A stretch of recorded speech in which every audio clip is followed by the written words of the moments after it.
SVM senior secondary school की online class में आपका स्वागत है।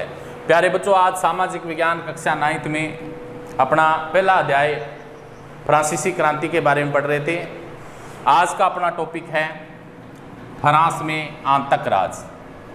आतंक का अर्थ होता है भय, डर का माहौल, यानी फ्रांस के अंदर आतंक का राज किस प्रकार था, इसको अपने आज समझेंगे।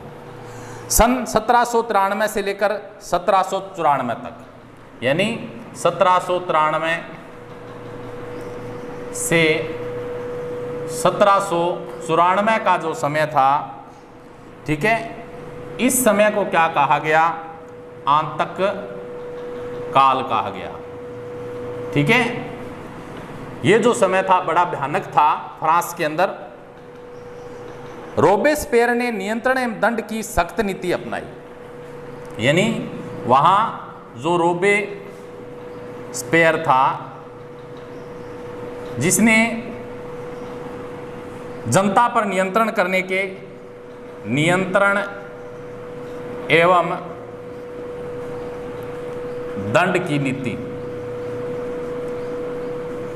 ठीक है, अपनाने वाला जो था रोबेस्पियर था। उसके हिसाब से गणतंत्र के जो भी शत्रु थे, यानी ये किसको मानता था? गणतंत्र मानता था। किसके विरुद्ध अपनाई?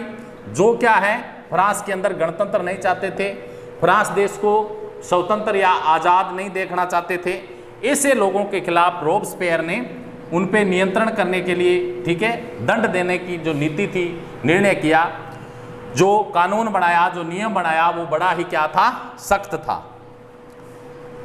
ये शत्रु कौन थे?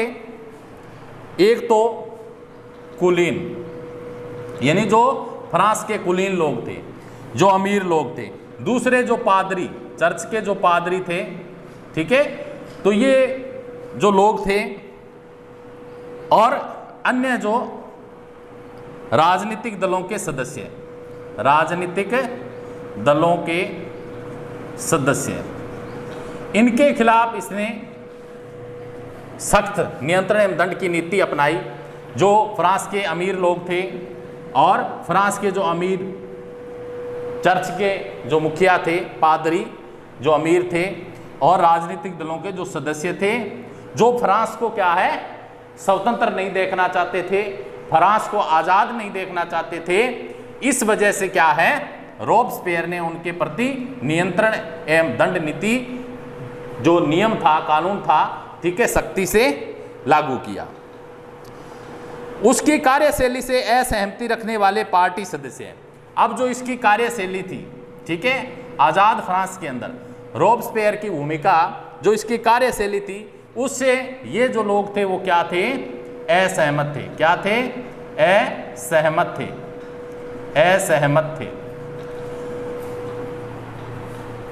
उन सभी को गिरफ्तार कर जेल में डाल दिया गया। ये जो लोग थे, विरोध कर रहे थे फ्रांस की आज़ादी का, इनको क्या है, इस कानून के द्वारा, ठीक है, सबको गिरफ्तार करके फ्रांस की जेल में डाल दिया गया, और एक क्रांतिकारी न्यायालय द्वारा उन पर मुकदमा चलाया गया। ठीक है, एक न्यायालय वहाँ स्थापित कर दिया, क्रांतिकारी, यानी जो भी क्रांति कर रहा था, ठीक है, उनके लिए एक अलग न्यायालय बना दिया, और उसके द्वारा क्या है, उन पर मुकदमा चलाया गया। मुकदमा चलाया गया। यदि न्यायालय उन्हें दोषी पाता है तो गिलोटिन पर चढ़ाकर उसका सिर कलम कर दिया जाता है। गिलोटिन क्या होता है बच्चों? गिलोटिन, गिलोटिन पर चढ़ाकर उनका सर क्या है, सिर कलम कर दिया जाता है, सिर काट दिया जाता है। यानी ये क्या होता है, दो खंभों के बीच लटकते हुए आरे वाली मशीन होती है। दो खंभे होते हैं और इनके बीच क्या है, यहाँ आरा लगा होता है। ठीक है, दो खंभों के बीच में यहाँ पे आरा लगा होता है, आरे की मशीन होती है, दो खंभों के बीच में लगी होती है, ठीक है, जिसको क्या बोला जाता है? गिलोटिन। फ्रांस में क्या बोला गया उसे? गिलोटिन।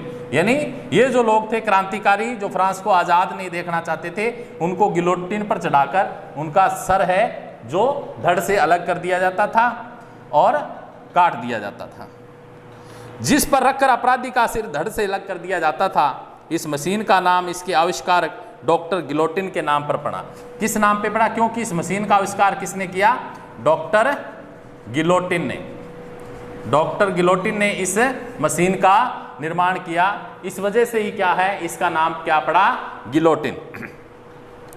रोबेस्पियर सरकार ने कानून बनाकर, क्योंकि ये जो सरकार थी, गणतंत्र सरकार थी, वहां पे रोबेस्पियर की सरकार थी फ्रांस के अंदर, उसने कानून बनाकर मजदूरी एवं कीमतों की अधिकतम सीमा तय कर दी।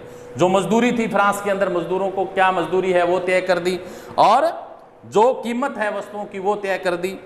गोश्त एवं पाव रोटी की राशनिंग कर दी गई। किसानों को अपना अनाज शहरों में ले जाकर सरकार द्वारा तय कीमत पर बेचने के लिए बाध्य किया गया। अपेक्षाकृत महंगे सफ़ेद आटे के इस्तेमाल पर रोक लगा दी गई। सभी नागरिकों के लिए साबुत गेहूं से बनी और बराबरी का प्रतीक मानी जाने वाली समता रोटी खाना अनिवार्य कर दिया गया। बोलचाल और संबोधन में भी बराबरी का आचार व्यवहार है जो फ्रांस के अंदर अब लागू हो गया गणतंत्र सरकार के अंदर। परंपरागत मॉनस्यूर महाशय एवं मादम महोदया के स्थान पर अब सभी फ्रांसीसी पुरुषों एवं महिलाओं को सितोयन, किसको बोलते हैं? सितोयन। फ्रांस के अंदर किसको बोलते हैं? नागरिक को, नागरिक, ठीक है।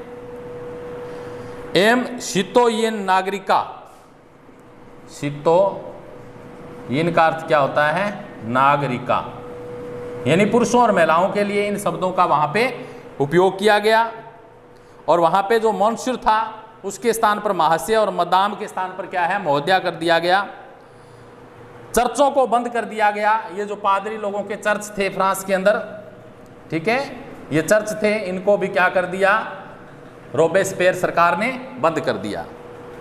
चर्चों को बंद कर दिया गया। उनके भवनों को बेरक या दफ्तर, इनके जो चर्च थे फ्रांस के अंदर, इनको क्या है? सरकारी दफ्तर बना दिए गए। सरकारी दफ्तर है जो सरकारी दफ्तरों के लिए इन चर्चों का उपयोग होने लगा। रोबेस्पियर ने अपनी नीतियों को इतनी सख्ती से लागू किया कि उसके समर्थक भी त्राही त्राही करने लगे। अंततः जुलाई 1794 में न्यायालय द्वारा उसे दोषी ठहराया गया और गिरफ्तार करके अगले ही दिन उसे गिलोटिन पर चढ़ा दिया गया।